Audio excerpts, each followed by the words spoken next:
ይህ መድኃኒት በጣም ውድ መድኃኒት ነው። አንዱ ገበያ ላይ እስከ 6000 ብር ነው የሚሸጠው። ብዙ ሰዎች ከአጠቃቀም ጉድለት ምክንያት ካላግባብ ሲባከንባቸው እናስተውላለን። ሰላም፣ ፋርማሲስት መሐመድ ነኝ ከማሂ ፋርማ።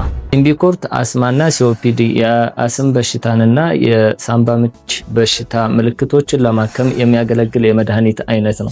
ይህ መድኃኒት ሁለት ዋና አክቲቭ ኢንግሪዲየንቶችን ወይንም ደግሞ ዋና ንቁ ንጥረ ነገሮችን ይይዛል። የመጀመሪያው ቡዶሶናይድ የምንለው ነው። ሁለተኛው ፎርሜተሮል። ቡዶሶናይድ የምንለው ይህ የአየር እብጠትን ወይንም ደግሞ ኢንፍላሜሽንን የሚቀንስልን ኮርቲኮስቴሮይድ በመባል የሚታወቅ መድኃኒት ሲሆን ፎርሜተሮል ደግሞ ይህ የአየር መንገድ ላይ ያሉ ጡንቻዎችን በማዝናናት ኢዚሊ ለመተንፈስ ቀላል የሚያደርግልን ብሮንኮዳይሌተር በመባል የሚታወቅ የመድኃኒት አይነት ነው። ስለ ሲምቢኮርት ኢምፖርታንት ወይንም ደግሞ ዋና አስፈላጊ ኢንፎርሜሽን ሲምቢኮርት አኪዩት አስማ አታክ ወይንም ደግሞ ድንገተኛ የአስም ጥቃት ወይንም ብሮንኮስፓስም የመተንፈስ እጥረት ሲያጋጥመን ወዲያውኑ የሚወሰድ የኢንሄለር አይነት አይደለም። ለዚህ አፋጣኝ እርምጃ የሚወሰድ ሌላ ኢንሄለር አለ። ለምሳሌ እንደ ሰልቡታሞል አይነት።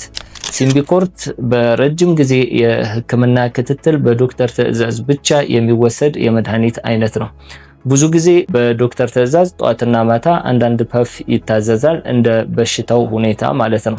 ሲምቢኮርት አንዳንድ የጎንዮሽ ጉዳቶች አሉት። ከነሱም ውስጥ ራስ ምታት፣ የመተንፈሻ አካል ኢንፌክሽን እንደዚሁም ደግሞ የጉሮሮ ህመም ሊያመጣ ይችላል ማለት ነው። ማሳሰቢያ፣ ይህ መድኃኒት በዶክተር ክትትል የሚታዘዝ የመድኃኒት አይነት እንጂ በማንኛውም ፋርማሲ ላይ እንደ ኦቲሲ ወይንም ደግሞ ካለ ዶክተር ትዕዛዝ ሂደን የምንገዛው የመድኃኒት አይነት አይደለም። ስለ ሲምቢኮርት አጭር ኢንፎርሜሽን ይህንን ይመስላል። በቀጣይ ሲምቢኮርት ገበያ ላይ በስንት አይነት ብራንድ አለ እንደዚሁም ደግሞ ስለ ሲምቢኮርት አጠቃቀም እናሳያለን። ማሂ ፋርማዎች ነን። እናመሰግናለን።